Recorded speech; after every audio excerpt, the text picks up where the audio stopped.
Hello, our next topic is the internal structure of kidney. Kidney का structure हम सबने पढ़ा था, उसको थोड़ा सा देख लेते हैं डिटेल पोर्शन के अंदर कि किस तरह से नेफ्रॉन्स अरेंज होते हैं किडनी के अंदर। ओके, लेट्स बेटा। So this is our kidney. कैसी शेप की है बेटा? बीन शेप की। कुछ ज्यादा ही डीप हो गया, इसको थोड़ा सा पेरिफेरल ले लेते हैं। ये इस तरह से बीन शेप की क्या है? किडनी। ये जो इंटरनल स्ट्रक्चर आपको नजर आ रहा है, इसको हम क्या कहते हैं? हाइलम, जिसमें से renal artery, renal veins, ureter, इन सब जो है इसका फॉर्मेशन होगा। यहाँ पर हमने क्या पढ़ा था? यस, क्या पढ़ा था बेटा? हाँ जी, मेडुला। मेडुला वाला जो रीजन है इस तरह से अब आप देखो, ये मेडुला है। अब अगर आपसे कोई पूछा जाता है कि भाई पोजीशन क्या रही होगी अपने नेफ्रॉन्स की, तो नेफ्रॉन्स की पोजीशन कैसे रहती है उसको भी हम लेंगे। पहले आप देखिए, किडनी 2 पार्ट्स में डिवाइड हो गई है। यहां से हमारी किडनी को थोड़ा सा प्रॉब्लम हो गया है, ये थोड़ी पतली नजर आ रही है, इसको थोड़ा मोटा कर लेते हैं, ठीक है ना? यस, ये वाला एरिया अपन बाद में बनाएंगे, छोड़ो उसको। आउटर एरिया जो आपको नजर आ रहा है, जिसमें इस तरह से जो है ग्रेनुलर स्ट्रक्चर नजर आ रहा है, ये outer area in which granules are present, this one is the cortex area. तो आउटर एरिया क्या हो गया बेटा? कॉर्टेक्स। अब आप देखो, ये जो बीच वाला जो मेडुला वाला जो रीजन नजर आ रहा है, सॉरी पिरामिड वाला जो नजर, ये जो क्या बन रहे हैं कोनिकल शेप में, दीज आर व्हाट? पिरामिड्स, ठीक है ना? अब ये पिरामिड्स में क्या है ये भी हम देखेंगे। पहले आप देखो कि कॉर्टेक्स वाला कुछ एरिया इस पिरामिड के बीच में आ गया है। पिरामिड के ये वाली जो जोन है, ये वाली यहां से इतना से लेकर अंदर तक, आप इसको क्या कहोगे? That is medulla. क्या कहेंगे हम इसको? मेडुला। तो बाहर की साइड में जो बन गया वो क्या हो गया? कॉर्टेक्स। तो कॉर्टेक्स और मेडुला इस तरह से अरेंज होते हैं, लेकिन कॉर्टेक्स बीच बीच में भी जा रहा है मेडुला के। ग्रेनुलर पोर्शन है कॉर्टेक्स का। कॉर्टेक्स में क्या है? Granular structure. ओके, और ये जो स्ट्रक्चर इसके बीच में गया है, यहां पर आपको ये और इस तरह से ये ग्रेन्यूल्स जो बाहर थे, ये बाहर वाले जो अंदर नजर आ रहे हैं बीच में, इनको हम क्या कहते हैं? Duct of Bertini. They are known as duct of Bertini. अब आप देखिए, अगर हम पोजीशन देखते हैं कि हमारे नेफ्रॉन्स की पोजीशन कैसी है, तो नेफ्रॉन्स हमेशा इस कॉर्टेक्स और मेडुला के बीच में प्रेजेंट होते हैं। Please remember this point. यहाँ पर नेफ्रॉन की पोजीशन क्या है? हमेशा बीच के अंदर होगी। फॉर एग्जांपल, मैं ये जो बना रही हूं, ये ग्लोमेरुलस कैप्सूल, ये कहां आ गया? इस तरह से। तो यहाँ पर कैप्सूल आएगा, पीसीटी, ये लूप ऑफ हेनली, ये डीसीटी, ठीक है ना? तो ये आ गया ग्लोमेरुलस कैप्सूल। कैप्सूल के बाद में ये पीसीटी और ये अंदर की साइड में ये। तो इस तरह से क्या होते हैं? अरेंज होते हैं। तो आप देखिए, जैसे ये पिरामिड है, इस पिरामिड के अंदर ये पिरामिड है पूरा, यहां पर क्या होगा? Bowman capsule. बोमेन कैप्सूल से क्या निकला? पीसीटी। पीसीटी से क्या आ गया? Loop of Henley. Loop of Henley कहां चलेंगे? डीप पे जा रहे हैं एकदम, और क्या बना रहे हैं? डीसीटी। और डीसीटी से क्या बन रही है? डक्ट। अब आप देखिए, डक्ट भी क्या हो रही है? अंदर की साइड में जा रही है, पिरामिड में जा रही है। ये है कलेक्टिंग डक्ट। अब आप इसको ध्यान से देखिए, ये आपका लूप ऑफ हेनली बिल्कुल डीप में गया हुआ है, ये देखो इस तरह से डीसीटी, और ये आ गया आपकी कलेक्टिंग डक्ट। तो अगर मैं ये कहती हूं कि पिरामिड जो है, इस पिरामिड, ये पूरा जो पोर्शन आपको इस तरह से बहुत सारे क्या नजर आएंगे? नेफ्रॉन्स नजर आएंगे। ये नेफ्रॉन्स की क्वांटिटी जो है कितनी होती है अप्रोक्सीमेटली, ठीक है? तो आप इतना ध्यान रखें कि 1 किडनी कितने नेफ्रॉन्स होते हैं उसके अंदर? 1 million. 1 million. 1 million equals to 10 lakh. तो 2 किडनी के अंदर कितने हो गए? That is 20 million. 20 मिलियन यानी कि, सॉरी 2 मिलियन यानी कि 20 लाख 20 लाख नेफ्रॉन जो है यहां पर क्या है, प्रेजेंट है। इट मींस अब यहां पर जो है फॉर्मेशन जो होगा इस ग्लोमेरुलस का, ये जो आपको दिख रहा है यहां पर, ये क्या बन रहा है, ग्लोमेरुलस। ये आपकी एफरेंट जा रहा है, ये इफरेंट जा रहा है। तो इस तरह से ये क्या है, स्ट्रक्चर ये प्रेजेंट है। इसको मैं थोड़ा सा कर देती हूँ। This is glomerulus, Bowman capsule, PCT, loop of Henley and DCT and this one is the collecting duct. तो हमेशा ध्यान रखें कि नेफ्रॉन की पोजीशन कहां होती है, in between the cortex and medulla. Nephron कहां प्रेजेंट होगा, where is nephron, nephron is present in junction of medulla and cortex। तो नेफ्रॉन आपको कहां मिल रहा है, कॉर्टेक्स और क्या कहते हैं मेडुला के जंक्शन पर आपको नेफ्रॉन वाला स्ट्रक्चर नजर आएगा। ठीक है, अब क्योंकि किडनी है तो किडनी के अंदर क्या आई, यहां से कौन आया, रीनल आर्टरी। हाइलम के पोर्शन से कौन आ रही है, ये फ्रेश ब्लड लेके, that is known as the renal. इसको हाइलम को साइड में कर देते हैं, ठीक है ना, इस पोर्शन को क्या कहते हैं, हाइलम। ये आ गई आपकी रीनल आर्टरी। अब रीनल आर्टरी क्या लेके आ रही है, फ्रेश ब्लड। ये जो फ्रेश ऑक्सीडेटेड ब्लड लेके आएगी, ये कहां जाएगा, यहां से ये आर्टरीज किसमें डिवाइड हो रही हैं, आर्टरियोल्स में। कैसे डिवाइड हो रही है, ये आर्टरियोल्स में, ठीक है ना। अब ये जो आर्टरियोल्स है फर्दर डिवाइड हो रहा है किसके अंदर, एफरेंट आर्टरियोल्स में, एफरेंट आर्टरियोल्स में। तो इस तरह से क्या होगा, फर्दर डिवीजन चलता रहेगा एफरेंट। तो यहां से आर्टरीज आई, आर्टरियोल में डिवाइड हो रही है, आर्टरियोल्स फर्दर डिवाइड हो रहे हैं एफरेंट में, ठीक है ना। ये एफरेंट से हर एफरेंट आर्टरियोल, यहां से आपको नजर आ रहा होगा, ये आया एफरेंट आर्टरियोल, ठीक है ना। और ये क्या चले गया, इसको आप क्या कहोगे, ये वाला जो आर्टरियोल है that is the efferent arteriole. तो इस तरह से यहां पर हर जो पोर्शन है, जो भी आपको रेड कलर वाला नजर आ रहा है, इस तरह से क्या होगा, एफरेंट आर्टरियोल का डिवीजन। अब ये जो एफरेंट आर्टरियोल का डिवीजन चलता रहेगा बहुत ज्यादा डीप में, 10 लाख न्यूरॉन के पास में ये एफरेंट आर्टरियोल टूटेंगे। इमेजिन करो, इस रीनल आर्टरीज के क्या हुए, बहुत सारे, कम से कम एक किडनी में 10 लाख है, ठीक है ना। तो 10 लाख बार ये क्या हो रहा है, डिवाइड हो रहा है, ठीक है ना। 10 लाख बार ये आर्टरी जो है पहले आर्टरियोल में बनेगी, आर्टरियोल फर्दर डिवाइड होंगे किसके अंदर, यहाँ पर कुछ अमाउंट किसका बनेगा, आर्टरीज जो है, renal artery divided into, renal artery divided into arterioles, arterioles divided into efferent arterioles. और ये एफरेंट आर्टेरियोल्स जो हैं यही क्या बनाएंगे, ग्लोमेरुलस। तो कितने ग्लोमेरुलस बनेंगे, कम से कम 10 लाख ग्लोमेरुलस बनेंगे।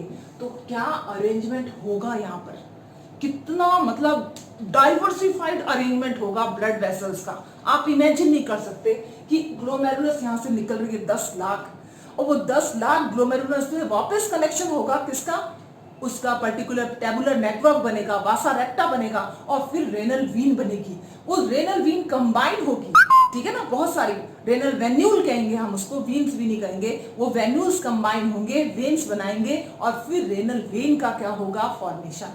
तो आप यहाँ पर बहुत ज्यादा हाईली कंसंट्रेटेड क्या देखोगे, नेटवर्क देखोगे, कैपिलरीज का, आर्टरियोल्स का, वेन्यूल्स का और वेन्स का, ठीक है ना। वेन्स का तो नहीं होगा, आर्टरी वेन, एक ही आर्टरी जाएगी और एक ही क्या हो रही है, यहां से डीऑक्सीडेटेड ब्लड लेके जो आ रही है वो कौन सी होगी, दैट इज रीनल वेन। क्या हो गई, रीनल वेन। तो बताने का मतलब सिर्फ यही है कि आपको ये मालूम होना चाहिए कि किस तरह से आर्टरीज का ब्रेकेज हुआ है। ये आर्टरीज जो है ब्रेक हुई हैं आर्टरियोल्स में, आर्टरियोल्स फर्दर ब्रेक हुए हैं एफरेंट के अंदर, ठीक है ना। This one is the important बेटा।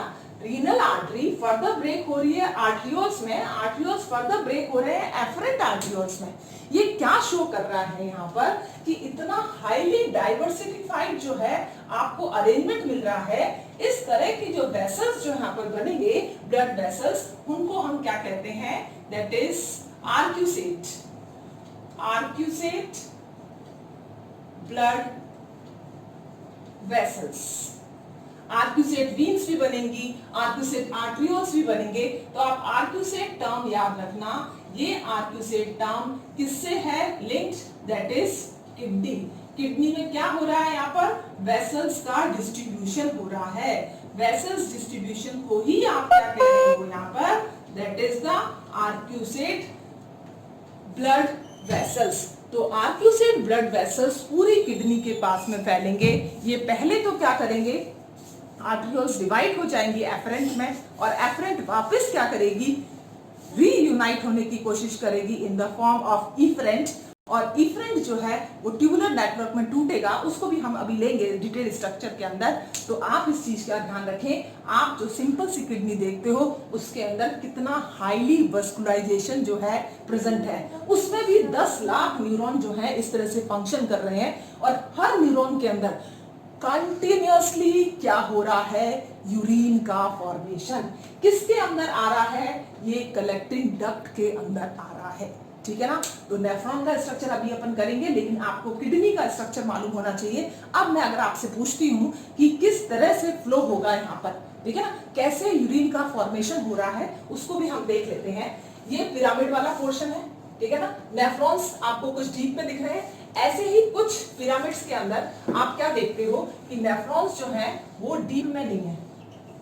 सपोज करो ये है, तो इसके अंदर जो नेफ्रॉन जो होगा, जैसे ये वाला, तो ये बहुत कम पोर्शन जो है इसमें डीप में जा रहा है, और वो क्या बना रहा है, कलेक्टिंग डक्ट, ठीक है ना। तो अब यहाँ पर देखोगे कि लूप ऑफ हेनली जो है वो क्या है, बहुत ही स्मॉल। यहाँ पर लूप ऑफ हेनली को देखो आप, ये लूप ऑफ हेनली जो है बहुत डीप तक गया हुआ है, ये बहुत कम तक गया हुआ है। ये Bowman capsule, PCT, loop of Henley, DCT. तो नेफ्रॉन भी आपको दो तरह के दिखेंगे, इसको हम डिटेल में बाद में लेंगे। बस इतना आपको मालूम होना चाहिए कि ये जो पिरामिड नजर आ रहे हैं, इस पिरामिड के अंदर क्या बना हुआ है। इस पिरामिड के अंदर क्या है आपके, that is loop of Henley, और दूसरा कौन सा पोर्शन नजर आ रहा है, कलेक्टिंग डक्ट, ठीक है ना। अब ये कलेक्टिंग डक्ट सिंपल नहीं होती बेटा, आप ही सोचो कि सिंपल एक डक्ट है, इसके बाद में कुछ नहीं। ऐसी बहुत सारी कलेक्टिंग डक्ट आएगी। सपोज करो ये कलेक्टिंग डक्ट है, ये कलेक्टिंग डक्ट आएगी और ये भी यूनाइट होगी। इसके अंदर ये क्या है, this one is what, this is the collecting duct. तो कलेक्टिंग डक्ट जो है वो भी क्या हो रही है, यूनाइट हो रही है एक बड़े डक्ट के अंदर, जिसको हम क्या कहेंगे, डक्ट ऑफ बेलिनी। तो हमेशा ध्यान रखें कि कलेक्टिंग डक्ट जो है वो भी यूनाइट होती है, वो क्या बनाती है, डक्ट ऑफ बेलिनी। और डक्ट ऑफ बेलिनी, इसके नीचे वाला जो पोर्शन है, इसके पिरामिड के नीचे वाला portion, that is known as renal papilla. तो रीनल पैपिला के अंदर क्या ओपन होती है, डक्ट ऑफ बेलिनी। तो बहुत सारी कलेक्टिंग डक्ट इस तरह से कंबाइन हुई यहां से, और वो कंबाइन होने के बाद में क्या कर रही हैं, क्या बना रही हैं, that is duct of Bellini. तो डक्ट ऑफ बेलिनी जो आपको नजर आ रहा है वो किसमें खुलेगी, रीनल पैपिले के अंदर। तो यूरिन का फ्लो कैसा है उसको अपन थोड़ा सा एक बार देखते हैं कि किस तरह से फ्लो होगा। इस डायग्राम का सिर्फ एक ही इंटेंशन था कि आपको पता चले कि किस तरह से ब्लड वेसल्स का अरेंजमेंट जो है वो हमारी किडनी के अंदर क्या होता है, प्रेजेंट होता है। नेफ्रॉन है तो कहां पर है किडनी के अंदर, काम करते हैं तो किस तरह से काम करेंगे, वो आपको थोड़ा सा आइडिया लगेगा। तब आपका प्रैक्टिकल कॉन्सेप्ट जब क्लियर होगा, then you easily get the answer of a particular question. Yes बेटा, यस बेटा, थोड़ा सा हम देखते हैं कि किस तरह से अरेंजमेंट होता है। सपोज करो ये पिरामिड है, ठीक है ना, ये पिरामिड है। इस तरह से पिरामिड्स क्या होते हैं, अरेंज होते हैं। यहाँ पर किडनी के मेडुला पोर्शन में इस तरह से क्या होगा, पिरामिड्स क्या होंगे, अरेंज होंगे। तो यूरिन का फॉर्मेशन कहां से स्टार्ट होता है, इस वाले कॉर्टेक्स और मेडुला के जंक्शन के बीच में से स्टार्ट होगा। हम यहाँ पर पहले तो लेते हैं अपना नेफ्रॉन, ये आ गया आपका बोमेन कैप्सूल, पीसीटी,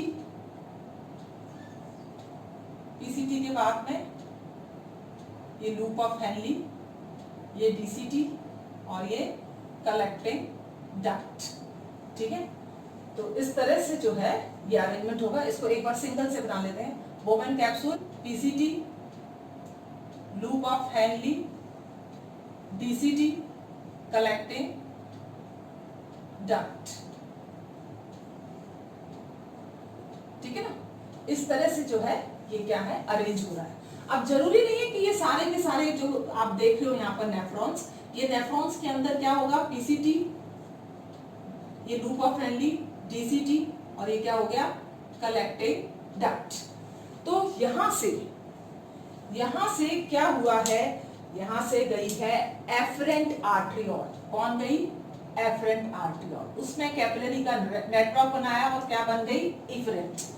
जब ये एफरेंट आर्टरियोल यहां पर आई, अपने साथ क्या लेके आ रही है, ब्लड। ये क्या है, एफरेंट आर्टरियोल क्या लेके आई, ब्लड लेके आई, और वो ब्लड कहां आ गया, इस वाले बोमेन कैप्सूल के अंदर आ गया और फिर ये आ गया। तो अब उस ब्लड का फिल्ट्रेट पीसीटी में जाएगा, पहले बोमेन कैप्सूल में जाएगा, फिर लूप ऑफ हेनली में जाएगा, फिर डीसीटी में जाएगा, फिर कलेक्टिंग डक्ट में जाएगा।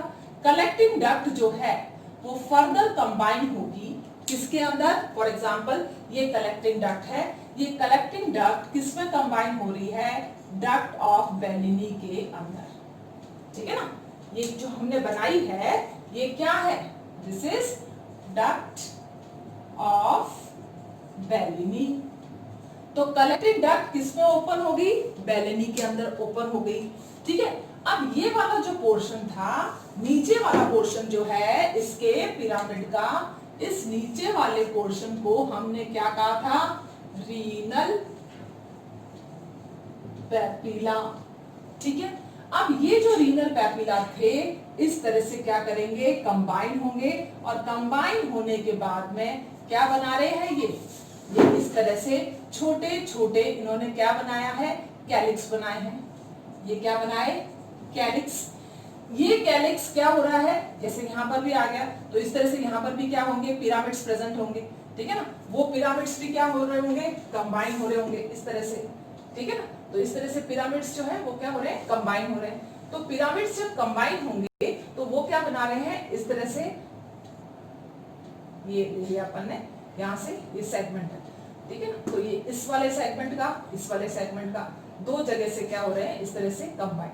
तो ये जब कंबाइन होगा, तीनों पोर्शन 1 2 3, हम एग्जांपल ले रहे हैं जस्ट, ये तीनों कंबाइन हुए। यहाँ पर इन्होंने क्या बनाया, कैलिक्स। कैलिक्स ने बड़ा सा क्या बना दिया, एक जो है कैलिक्स यूनाइट हुए और क्या बना दिया उन्होंने, कैलाइसिस। ये पूरा का पूरा जो बड़ा सा आपको फ्लावर का इस तरह का स्ट्रक्चर नजर आ रहा है, that is known as the calyces. Calyces के बाद में यहाँ पर आपको फनल लाइक स्ट्रक्चर नजर आएगा। ये इस फनल लाइक स्ट्रक्चर को आपने क्या कहा, पेल्विस। प्लीज ध्यान दें, पेल्विस अंदर से किससे लाइन होती है, ट्रांजिशनल एपिथेलियम से। Here the pelvis is lined by the transitional epithelium. इस चीज का भी आप ध्यान रखें, हमें मालूम है ट्रांजिशनल एपिथेलियम कहाँ प्रेजेंट होती है, ये आपके यूरेटर में प्रेजेंट होती है, और इसके साथ साथ में कहाँ प्रेजेंट है, ये आपके यूरिनरी ब्लैडर में, लेकिन ये पेल्विस के अंदर भी प्रेजेंट है। ठीक है, तो आप देखो फ्लो देखिए, आप सबसे पहले कहां से आया, फ्लो कैसे बनाएंगे हम इसको, इस तरह से बना लेते हैं। सबसे पहले ब्लड आ रहा है किसके अंदर, ब्लड आया, ब्लड किसमें गया, एफरेंट आर्टरियोल। एफरेंट आर्टरियोल जो है ये कहां से आया था ब्लड, रीनल आर्टरी का, रीनल आर्टरी का एफरेंट में आया, एफरेंट से गया बोमेन कैप्सूल, बोमेन्स कैप्सूल से कहां पहुंच गया ये, that is in PCT, PCT से कहां आया, loop of Henley, loop of Henley से कहां आया, डीसीटी, डीसीटी से कहां आया, कलेक्टिंग डक्ट से कहां आया था, इसके अंदर दैट इज द, कहाँ गया बड़ी वाली, डक्ट ऑफ बेलिनी, इसको हम क्या लेंगे, डक्ट ऑफ बेलिनी। तो किसमें आ गया, duct of Bellini. Duct of Bellini किसमें ओपन हो रही थी, बेस वाले पोर्शन में। इसको आपने क्या कहा था, रीनल पैपिला। क्या कहा आपने इसको, रीनल पैपिला। रीनल पैपिला जो है क्या बना रहे थे, कैलिक्स बना रहे थे। एक्चुअल रीनल पैपिला ही कैलिक्स बनाते हैं। कैलिक्स कंबाइन हुए क्या बनाया, कैलाइसिस। सिंगल को आप कैलिक्स कह सकते हो और प्लूरल को आपने क्या कह दिया, कैलाइसिस। कैलाइसिस से क्या बन रहा है, पेल्विस। पेल्विस से क्या बन रहा है, यूरेटर। यूरेटर से क्या बन रहा है, यूरिनरी ब्लैडर। यूरिनरी ब्लैडर से यूरिन जो है वो स्टोर रहेगा, फिर क्या हो जाएगा, आउट, एक्सक्रीट आउट हो जाएगा। तो आप इस चीज को ध्यान रखें कि यूरिया जो है इस तरह से हमारी बॉडी से क्या हो रहा है, एक्सक्रीट आउट हो रहा है। तो आपको इसका फ्लो मालूम होना चाहिए। रीनल आर्टरी आप पहले दे चुके थे। यहाँ पर पिरामिड जो है वो नीचे क्या बना रहे हैं, रीनल पैपिला। रीनल पैपिला ही क्या बनाएगा एक्चुअल में, दैट इज द कैलिक्स। और ये कैलिक्स आपस में जब कंबाइन होंगे तब इन्होंने क्या बना दिया, दैट इज द पेल्विस। लेकिन उसको हम क्या कहेंगे, कैलाइसिस, क्योंकि बहुत सारे कैलिक्स कंबाइन हो रहे हैं। तो सिंगुलर को आप क्या कह रहे हो, कैलाइसिस। फिर क्या बना, पेल्विस। और पेल्विस के बाद में क्या बन जाएगा, दैट इज यूरेटर। तो आपको इसका फ्लो मालूम होना चाहिए, internal structure of the kidney. जब आपको इसका स्ट्रक्चर मालूम है, अब इसके बाद हम ले लेते हैं डिटेल स्ट्रक्चर ऑफ नेफ्रॉन, जिससे हमें और आसानी होगी अपने कॉन्सेप्ट को समझने में। यस बेटा, next we take the structure and histology of nephron. तो हम स्ट्रक्चर के साथ साथ करेंगे हिस्टोलॉजी की भी स्टडी। तो पहले हम नेफ्रॉन का स्ट्रक्चर देखते हैं। What is this, this one is the Bowman's capsule. हम रीनल कैप्सूल भी आपने सुना होगा, अब इस सब करते हैं। पहले ही देखिए कि क्या है, this structure is known as Bowman's capsule. इसी को हम क्या कहते हैं, Bowman's capsule. Okay, so this one is Bowman's capsule. इसके साइंटिस्ट का नाम बोमेन्स था, इस वजह से इसको क्या कहा जाता है, बोमेन्स कैप्सूल कहा जाता है। बोमेन कैप्सूल के अंदर जो है कौन आएगा, दैट इज द एफरेंट। ये कौन है, efferent arteriole.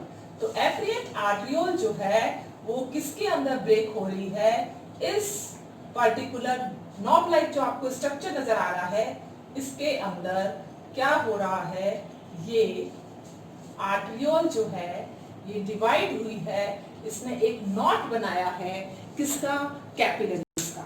What is this, this is the capillary knot which is known as glomerulus.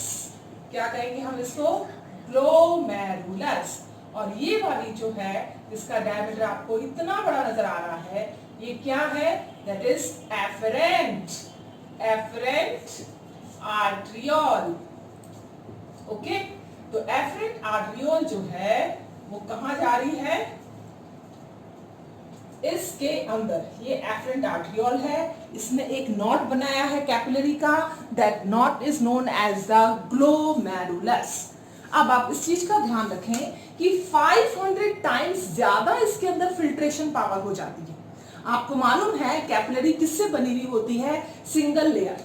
हम इसका थोड़ा सा स्ट्रक्चर देखते हैं, इसको जूम करते हैं। ठीक है, हमने इसको क्या करा, जूम करा। जूम करा तो हमें क्या दिखा, इस तरह की कैपिलरीज दिखी। ठीक है, इस कैपिलरी के अंदर क्या है, किससे बनी हुई है, एक सिंगल लेयर से बनी हुई है जिसको हम एंडोथेलियम कहते हैं। लेकिन इसके बीच में क्या है, इस तरह से छोटे छोटे छोटे छोटे क्या है, पोर्स प्रेजेंट है। इन पोर्स को हम क्या कहते हैं, that is the fenestra. This is what, fenestra. ठीक है ना। तो यहाँ पर आपको कैपिलरी की जो लेयर है ये किससे बनी हुई है, एक single membrane that is known as endothelium. तो यहाँ पर सिंगल मेम्ब्रेन तो आपको नजर आ रही है, लेकिन कैपिलरीज डिफरेंट टाइप की है, नॉर्मल कैपिलरीज नहीं है। हमेशा ध्यान रखें, यहाँ पर फिल्ट्रेशन पावर जो है मल्टीप्लाई बाय 5 हो गई है। ठीक है ना, इतनी ज्यादा हाई फिल्ट्रेशन रेट यहाँ पर प्रेजेंट होती है। तो कैपिलरीज को जब आप जूम करके देखते हो तो आपको उसके अंदर छोटे छोटे पोर्स यानी कि फेनेस्ट्रा जो है वो नजर आते हैं, ठीक है। ऑब्वियसली फिल्ट्रेशन रेट क्या हो गई, इंक्रीज। यस, यहां पर ये जो छोटा वाला डायमीटर वाला पोर्शन है इसको हम क्या कहते हैं, इफरेंट, इफरेंट आर्टीरियोल। जब एफरेंट आर्टीरियोल आया उसने कैपिलरी का नॉट बनाया और वो वापस ब्रेक हो गया किसके अंदर, यूनाइट हो गया, सॉरी, किसके अंदर, इफरेंट के अंदर। तो afferent break into the capillaries network which is known as the glomerulus, and this glomerulus again combines and form a efferent arteriole. Clear? अब आप देखिए ये जो मेम्ब्रेन है, जो बोमेन कैप्सूल की ये वाली जो ब्लैक वाली मेम्ब्रेन है, इसको भी थोड़ा हम जूम करके देखते हैं, ठीक है ना। ये जब हमने इसको जूम करके देखा तो हमें स्पेशल सेल्स नजर आए। वो स्पेशल सेल्स कैसे थे, इस तरह से, उनके पैर थे ये, these are what, पैर, पैर is known as pedicel। ये क्या है, पेडिसिल। और ये जो पूरा सेल आपको नजर आ रहा है इसको हम क्या कहते हैं, पोडोसाइट। तो पोडोसाइट, पैर ने पकड़ लिया, किसको पकड़ लिया, किसको जकड़ लिया, दैट इज द कैपिलरीज। यहां पर ये जो आपको पोडोसाइट नजर आ रहा है, इस पोडोसाइट ने कैपिलरीज को इस तरह से क्या, सपोज करो मेरा हाथ ये क्या है, पोडोसाइट है, मेरे हाथ ने इस कैपिलरीज को इस तरह से क्या कर रखा है, पकड़ रखा है। अदरवाइज तो कैपिलरीज जो है इतना सारा आपने देखा था, किडनी में से रीनल आर्टरी आई थी, आर्ट्रियोल में ब्रेक हुई थी, 10 लाख नेफ्रॉन के पास में इस तरह का स्ट्रक्चर था। तो यहाँ पर सेल भी कैसे होंगे, स्पेशलाइज्ड सेल जो है यहाँ पर क्या होंगे, प्रेजेंट होंगे, ठीक है ना। तो ये पोडोसाइट्स हैं, पोडोसाइट्स के पेडिसल ने पूरी कैपिलरीज को अच्छी तरह से क्या कर रखा है, जकड़ रखा है। अब हम ये कह रहे हैं कि फिल्ट्रेशन रेट क्या होगी, 5। तो इट मींस यहाँ पर पोडोसाइट जो अरेंज हैं, उन पोडोसाइट के बीच में क्या हो रही है, स्लिट लाइक ओपनिंग। जैसे सपोज करो ये पोडोसाइट है, इस पोडोसाइट ने इसको पकड़ लिया, ठीक है। यहाँ पर भी क्या होगा, एक और पोडोसाइट, ये वाला, इसको यहाँ पर ही बना लेते हैं। सपोज करो ये एक और पोडोसाइट है, ये एक और पोडोसाइट है। अब पोडोसाइट के बीच में स्पेस आई, ये वाली स्पेस, दिस स्पेस, ये स्पेस क्या कहलाएगी, स्लिट। इसी को हम क्या कहते हैं, स्लिट। पोडोसाइट के सेल के बीच में जो स्लिट पाई जाती है, उस स्लिट से क्या होगा, ब्लड का फिल्ट्रेट जो है वो मूव करेगा, ठीक है ना। यहां से इन स्लिट से, इसको क्या कहेंगे हम, दैट इज द स्लिट। और स्लिट से ही फ्लो होकर किसमें आ जाएगा, ब्लड, इस बोमेन कैप्सूल के अंदर। ब्लड नहीं आएगा, ब्लड का फिल्ट्रेट जो है वो इसके अंदर आ जाएगा। अब आप देखिए ब्लड के अंदर क्या प्रेजेंट है, 45% कार्पसल्स है, 55% जो आपका प्लाज्मा है वो यहां से क्या होगा, फिल्टर होके किसके अंदर आ गया, Bowman capsule. Filtration rate 500 times, 5 times जो इंक्रीज हो गई है। इसको 5, वैसे नॉर्मल जो है फिल्ट्रेशन रेट 100 टाइम्स है, तो उसको आपने कितना कर दिया, 500 टाइम्स क्या हो जाती है, नॉर्मल फिल्ट्रेशन 100 से 500 गुना क्या हो गई है, इंक्रीज। पूरा का पूरा 180 लीटर यूरिन यानी कि 125। अब आप देखिए इसकी रेट भी देखो आप, यहां पर फिल्ट्रेशन जो रेट है वो फिल्ट्रेशन रेट कितनी है,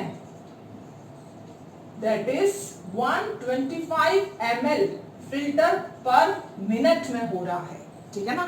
तो यहाँ पर ये 500 गुना ज्यादा क्या है, फिल्ट्रेशन यहाँ पर मौजूद होती है। तो बोमेन कैप्सूल, इसको आप क्या कहोगे, बोमेन कैप्सूल और ये ऊपर जो ग्लोमेरुलस नजर आ रहा है, इन दोनों को आपने मिलाया, ठीक है ना। हम इधर आ जाते हैं, यहां पर ले लेते हैं, इसको आगे जाके और फर्दर करेंगे, लेकिन इधर लिख देते हैं पहले, बोमेन capsule plus glomerulus for what, क्या बना रहे हैं ये बना रहे हैं रीनल कार्पसल्स। और आप इसको क्या कह सकते हो, मैल्फिजियन बॉडी। और हम क्या कह सकते हैं इसको, मैल्फिजियन बॉडी। तो ये क्या है, मैल्फिजियन बॉडी है, ठीक है ना। मैल्फिजियन ट्यूब्यूल्स नहीं है जो इंसेक्ट में पाया जाता है, this one is totally different, that is the Malpighian body, not tubules. तो ये एक आपको जनरल स्ट्रक्चर मालूम पड़ा किसका, that is the renal corpuscles. अब जब हम बात करते हैं नेफ्रॉन की, तो नेफ्रॉन बेसिकली है क्या? नेफ्रॉन दो चीजों से मिलके बना है। फर्स्ट आ गया आपका रीनल कार्पसल्स, ओके। सेकंड जो है that is the renal tubules. क्या बनेगा? Renal tubules. अब ये रीनल जो ट्यूब्यूल्स हैं, इस रीनल ट्यूब्यूल्स के अंदर तीन तरह के ट्यूब्यूल्स आएंगे। पहला जो बिल्कुल इसके पास में होगा, प्रॉक्सिमल कन्वोलेटेड ट्यूब्यूल्स। दूसरा जो बीच में मेडुला के अंदर भी जा सकता है, that is the loop of Henle. और तीसरा जो सबसे शॉर्टेस्ट पोर्शन है किसका, ट्यूब्यूल्स का, that is known as distal convoluted tubules.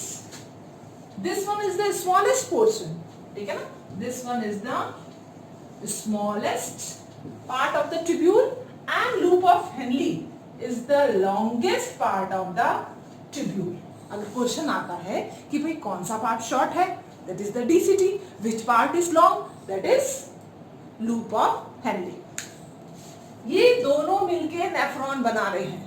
Collecting duct is not the part of nephron. इस चीज का ध्यान रखें, ये नीट में क्वेश्चन आ चुका है, बच्चे इसको बार बार गलत करते हैं। आपको मालूम होना चाहिए कलेक्टिंग डक्ट मैंने यहाँ पर मेंशन नहीं करा है। कलेक्टिंग डक्ट नेफ्रॉन का पार्ट नहीं है। ये जो डिस्टल कन्वोलेटेड ट्यूब्यूल्स है ये ओपन होंगे किसके अंदर, collecting duct. Collecting duct open होगी किसके अंदर, डक्ट ऑफ बैलिनी में, okay. So that is not the part of nephron, that is outer part of the nephron. आप उसको बाहरी पार्ट कह सकते हैं नेफ्रॉन का, ठीक है। तो हम एक बार नेफ्रॉन का और थोड़ा सा डिटेल हिस्टोलॉजी ले लेते हैं, डीसीटी की और पीसीटी की, ठीक है बेटा। यस यस बेटा, अब आप देखिए हम उसी स्ट्रक्चर को वापस ले रहे हैं अभी। अब हम हिस्टोलॉजी जब इसके लेते हैं तो आपको दो तो पता चल गया, ये पोडोसाइट्स थे, ये ग्लोमेरुलस था। अब ये वाले जो सेल्स हैं, ये वाले, ये these are what squamous epithelium, these are squamous epithelium। तो ये squamous epithelium यहाँ तक क्या होता है, प्रेजेंट होता है, okay. so this one is squamous epithelium, ठीक है। ये हो गया स्क्वैमस एपिथेलियम। अब इस स्क्वैमस एपिथेलियम से यहाँ पर हमने क्या बनाया था आपको मालूम है, दैट इज द एफरेंट आर्टरियोल।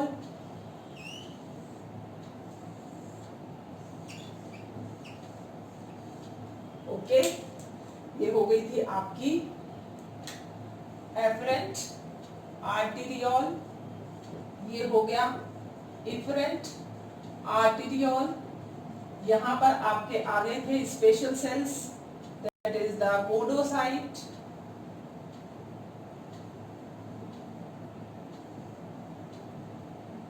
ये कौन से सेल्स हैं, पोडोसाइट। अभी देख लिया था अपन ने डिटेल में इनका स्ट्रक्चर, पेडिसिल्स कहते हैं इनको, ठीक है ना। और ये बीच में क्या बन रही है, स्लिट बन रही है, ठीक है ना।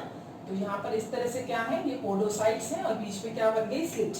अब जब हम बात करते हैं इसके आगे वाले ट्यूब्यूल्स की, that tubule is known as PCT, proximal convoluted tubules. सबसे ज्यादा कन्वर्जन्स जो हैं वो किसके अंदर प्रेजेंट होते हैं, पीसीटी में। सबसे ज्यादा highly convoluted portion is the PCT. अब यहाँ पर जो एपिथेलियम है उसके पास में क्या प्रेजेंट हो रही है, माइक्रोविलाई, ठीक है। अब आप देखिए ये कैसा एपिथेलियम है, ब्रश बॉर्डर दिख रहा है आपको। मैं पूरा नहीं बना रही हूँ, सिर्फ इतना सा बना रहे हैं, इसको आप जूम करके देख लो, ज्यादा बेटर रहेगा। ये है माइक्रोविलाई, ठीक है ना। तो इस तरह से माइक्रोविलाई जो है वो प्रेजेंट है। इनके अंदर माइटोकॉन्ड्रिया की कंसंट्रेशन भी हाई अमाउंट के अंदर रहती है, क्योंकि एक्टिव एब्जॉर्प्शन का भी ये फंक्शन करते हैं, जो हम डिटेल में लेंगे आगे। सो this is what microvilli and this is what mitochondria. Okay, अब आप इसको क्या बोलेंगे, इसको बोलेंगे आप ब्रश बॉर्डर,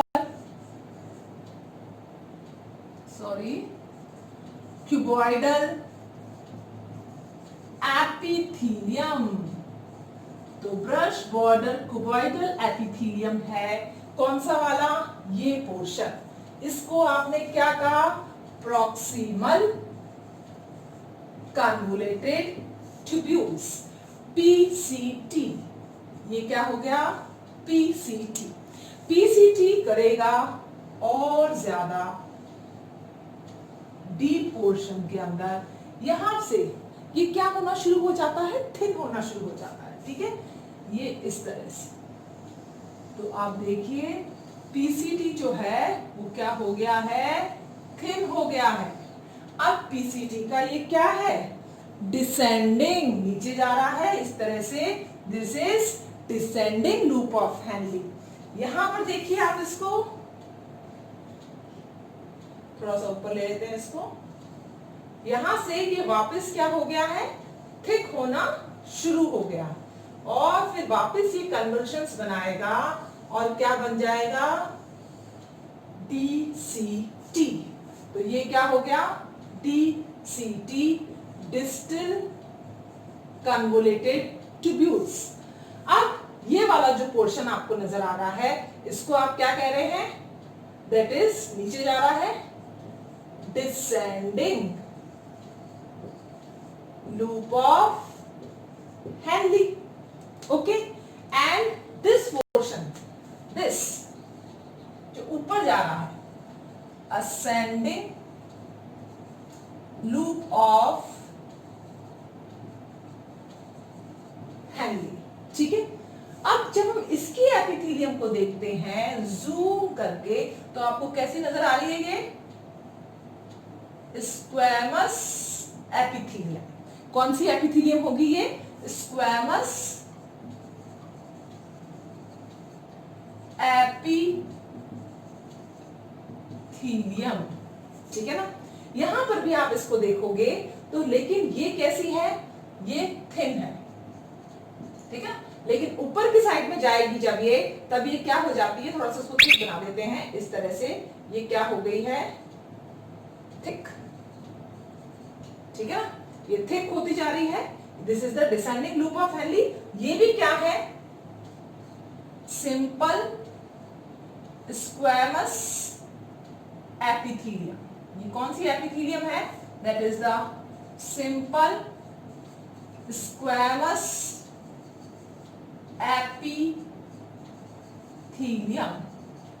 जब आप ऊपर की साइड में जाओगे तब आप इसको जूम करके देखते हो तो आपको जूम के अंदर सेम वही क्या नजर आएंगे, क्यूबॉइडल सेल्स। लेकिन माइक्रोविलाई की कंसंट्रेशन जो है वो क्या हो गई है, अब बहुत कम हो गई है। This is what microvilli. यहां पर देखिए, क्योंकि सबसे लार्जर अमाउंट ऑफ एब्जॉर्प्शन कहां करना था, इसके अंदर। यहां पर वापस क्या हो गया, कम। आप इसको ब्रश बॉर्डर नहीं कहेंगे, आप इसको क्या कहेंगे, that is the simple cuboidal epithelium. This is what cuboidal epithelium. अब ये जो पार्ट है that is the Bowman capsule plus glomerulus, जिसको आपने क्या कहा था, that is the renal corpuscles या रीनल कैप्सूल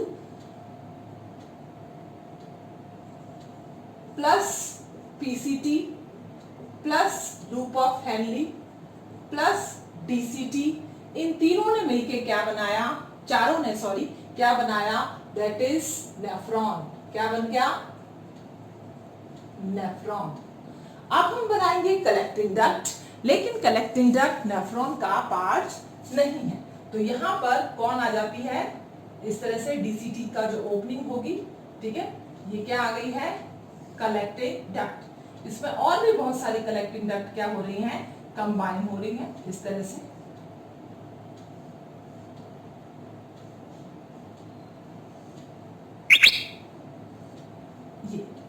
ये क्या हो गया, कलेक्टिंग डक्ट। जब हम इसकी एपिथेलियम देखेंगे तो वो भी आपको कैसी नजर आएगी, इसमें भी एब्जॉर्प्शन होता है। This is what, cuboidal epithelium. तो आपको क्यूबॉइडल एपिथेलियम कहां नजर आएगी, कलेक्टिंग डक्ट के अंदर, ठीक है ना। मैंने कलेक्टिंग ट्यूब्यूल्स नहीं बोला है। हाँ, कुछ लोग इसको बोल सकते हैं कि जहां से डीसीटी कंबाइन हो रहा है यहाँ पर, इसको आप कलेक्ट, लेकिन कहीं एनसीईआरटी में मेंशन नहीं है, इसलिए आप भी कंफ्यूज ना हो। आपको सिर्फ कलेक्टिंग डक्ट याद रखना है। Yes, this is what, Bowman capsule. जब आपने इसको देखा, क्या था ये, squamous epithelium. This is what, squamous epithelium. तो पहली हिस्टोलॉजी हमने पढ़ी यहाँ पर। सेकेंड हिस्टोलॉजी जो हमने पढ़ी, that is the brush border epithelium, PCT के अंदर पढ़ा, ठीक है। थर्ड जो आपने पढ़ा है, squamous epithelium, that is the descending loop of Henley, ये वाला, ठीक है ना, इसके अंदर। तो क्या था ये, descending loop of Henley, squamous epithelium, ascending loop of Henley, squamous epithelium, DCT, cuboidal epithelium, and CD, collecting duct is what, cuboidal epithelium. तो जब हम हिस्टोलॉजी पढ़ते हैं तो हिस्टोलॉजी के अंदर हमको डिफरेंट हिस्टोलॉजी इसकी मिलेगी, किसकी, नेफ्रॉन की। From NEET point of view it is very very important, from board point of view it is also important. Okay, तो बहुत ही माइनरली आपको क्या करना है, स्टडी करना है इसकी हिस्टोलॉजी का। ये सेम नहीं रहता, ये डिफरेंट क्या हो जाता है, चेंज हो जाता है। क्लियर बेटा? यस बेटा। Now next is the how these capillaries arrange around the tubules. अब आप देखिए, फॉर एग्जांपल हमने क्या करा था, ये लिया था बोमेन्स कैप्सूल। तो बोमेन्स कैप्सूल को हमने आगे जब ये किसमें डिवाइड हो गया था, पीसीटी, किसमें डिवाइड हो गया है ये, पीसीटी, और ये आ गया loop of Henley, and this loop of Henley ascending will form DCT, which is open in collecting duct. Okay, this is the general structure of the nephron. Okay, अब है सबसे important जो हमारा मेन जो है, that is capillaries around tubules। भाई Bowman's capsule तो आपको समझ में आ गया, ठीक है ना, कि इसके अंदर क्या प्रेजेंट है, ग्लोमेरुलस। अब कैपिलरीज किस तरह से अरेंज होती है इस नेफ्रॉन पर, उसको हम थोड़ा सा देख लेते हैं। सबसे पहले यहाँ पर क्या आया, एफरेंट आर्टरियोल। एफरेंट आर्टरियोल्स क्या करेंगे, ब्रेक होंगे। एफरेंट आर्टरियोल जो था यहाँ पर, ये रीनल वाला एफरेंट आर्टरियोल जो आया था, ये एफरेंट आर्टरियोल, ये एफरेंट आर्टरियोल आगे इसने क्या बनाया, दिस इज द ग्लोमेरुलस। अब ये आगे फर्दर जाके क्या बनाएगा, रेनल वीन। तो किस तरह से जो है ट्यूबुलर सिक्रीशन और ट्यूबुलर एब्जॉर्प्शन का रोल भी जो है यहाँ पर कैपिलरीज के थ्रू होगा, उसको हम देखें। इसका काम तो क्या था, फिल्टर। यहाँ पर जो थी ग्लोमेरुलस, ग्लोमेरुलस का मेन इंपॉर्टेंट फंक्शन जो था वो क्या था, फिल्टर। अब आप देखिए यहां से ये रेनल वेव, ये क्या आ गई है, इफरेंट। अभी आप इसको क्या कह रहे हैं, आर्टरियोल्स। क्यों कह रहे हैं, क्योंकि इसने अभी तक ऑक्सीजन नहीं दी है सबको, यहाँ पर ऑक्सीजन का डिस्ट्रीब्यूशन नहीं हुआ है। इफरेंट आर्टरियोल ऑक्सीजन डिस्ट्रीब्यूट करेगी, इनसे कुछ सब्सटेंस लेगी, इनको कुछ सिक्रीट करेगी, ये सारा काम कौन करता है, इफरेंट आर्टरियोल्स।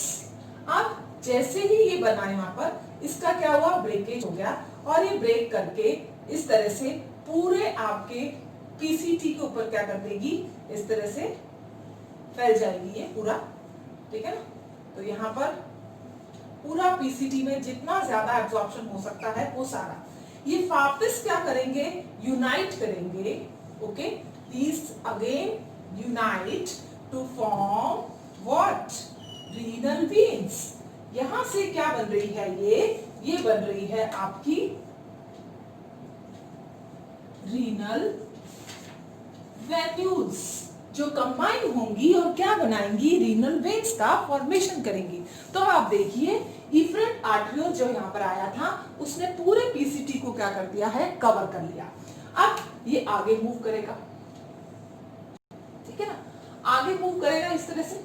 मूव करने से पहले ये वापस ब्रेक होगा किसके पास में, डीसीटी के पास में, ठीक है। और यहां से ये कंबाइन भी हो जाएगा किसके अंदर, वापस further, that is the renal venule. तो पहले ये पीसीटी को ब्लड सप्लाई करेगा। ये क्या था, ये पोर्शन क्या था, this one is the PCT. PCT को ब्लड सप्लाई करी, ऑक्सीजन सप्लाई करी। फिर ये किसको सप्लाई कर रहा है, डीसीटी को। डीसीटी को ऑक्सीजन सप्लाई करेगा। यहां पर ये क्या बन गया, रीनल वेन्यूल्स।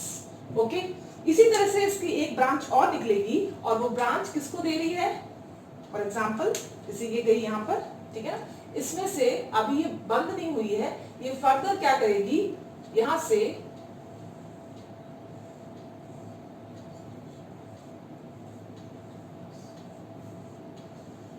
एक और क्या निकल गया, कलेक्टिंग डक्ट को सप्लाई करेगी, ठीक है ना। किसको सप्लाई करी इसने, कलेक्टिंग डक्ट को। ये देखिए आप, ये क्या है, कलेक्टिंग डक्ट। यहां से एक और आप देखिए सबसे इंपॉर्टेंट वाली जो ऑस्मो रेगुलेशन को मेंटेन कर रही है, वो क्या करेगी, यहां पर एच शेप स्ट्रक्चर बनाएगी। Please remember what it forms, H shape structure. तो एच शेप स्ट्रक्चर जो है इसके अंदर इस तरह से बीच बीच में बनेगा, जो डायरेक्टली क्या करेगा, वाटर का और सॉल्ट का क्या करेगा, एब्जॉर्प्शन करेगा। तो ये जो ट्यूब्यूल्स जो प्रेजेंट है किसके, आर्टरियोल्स के, किसके पास में प्रेजेंट है, ये लूप ऑफ हेनली के पास में प्रेजेंट है। This is what, loop of Henley, and the arrangement of this tubule near the loop of Henle is known as vasa recta. Okay, now this thing is clear. तो आपको ये मालूम होना चाहिए कि इस तरह से जो है ये क्या होता है, अरेंजमेंट प्रेजेंट होता है। अब मैं इस वाले पोर्शन को यहां पर ये वाला और ये वाला और ये वाला, ये सारे के सारे क्या हैं, these are nothing but the peritubular। हम इसको यहां लिख देते हैं, ये क्या है, ये सब peritubular capillary network। तो आप देखिए इस तरह से ये पूरा अरेंजमेंट जो है यहां पर क्या होगा, प्रेजेंट होगा। यहां पर भी पेरी कैपिलर ट्यूबुलर नेटवर्क है, यहां पर भी पेरी कैपिलर ट्यूबुलर नेटवर्क है, ठीक है ना। तो पेरी कैपिलर ट्यूबुलर नेटवर्क पूरे नेफ्रॉन पर है। सिर्फ और सिर्फ कौन सा पोर्शन है, that is the vasa recta which is present near the loop of Henle. So आपको ये मालूम होना चाहिए, capillary around the tubules are divided into two part. First is peri capillary tubular network and second one is the vasa recta. Clear? तो ये है आपका arrangement किसका, कैपिलरीज का, किसके अराउंड, नेफ्रॉन के अराउंड। ओके, ग्लोमेरुलस यहां पर आया। अभी क्योंकि इसने ऑक्सीजन सप्लाई नहीं करी थी, यहां पर तो सिर्फ फिल्ट्रेशन हुआ है। ऑक्सीजन के लिए इनको वापस डिवाइड करना पड़ेगा और वो डिवाइड करके पूरे नेफ्रॉन को अच्छी तरह से हर पोर्शन के पास में सारा मटेरियल जाएगा। ये भी कुछ सब्सटेंस सिक्रीट करेंगे जो किसके अंदर आएगा, ट्यूब्यूल्स में आएगा। Now we take the type of nephrons. Nephrons की टाइप कौन कौन सी है, टाइप्स ऑफ नेफ्रॉन। नेफ्रॉन आप देख चुके हैं किस तरह का स्ट्रक्चर है, लेकिन आपको ये भी मालूम होना चाहिए कि किडनी के दो पार्ट हैं। एक है आपका कॉर्टेक्स और दूसरा कौन सा पार्ट है, that one is the inner most part, that is the medulla.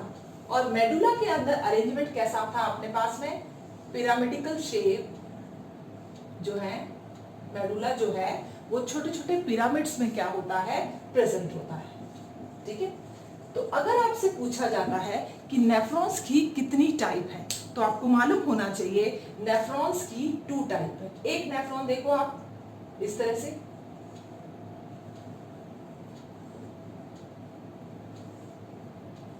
पूरा का पूरा किस में प्रेजेंट है? कॉर्टेक्स में। सिर्फ किसके अंदर आ रही है? कलेक्टिंग डक्ट का थोड़ा सा पोर्शन आया, हल्का सा पोर्शन किसका आया है? लूप ऑफ हेनली का।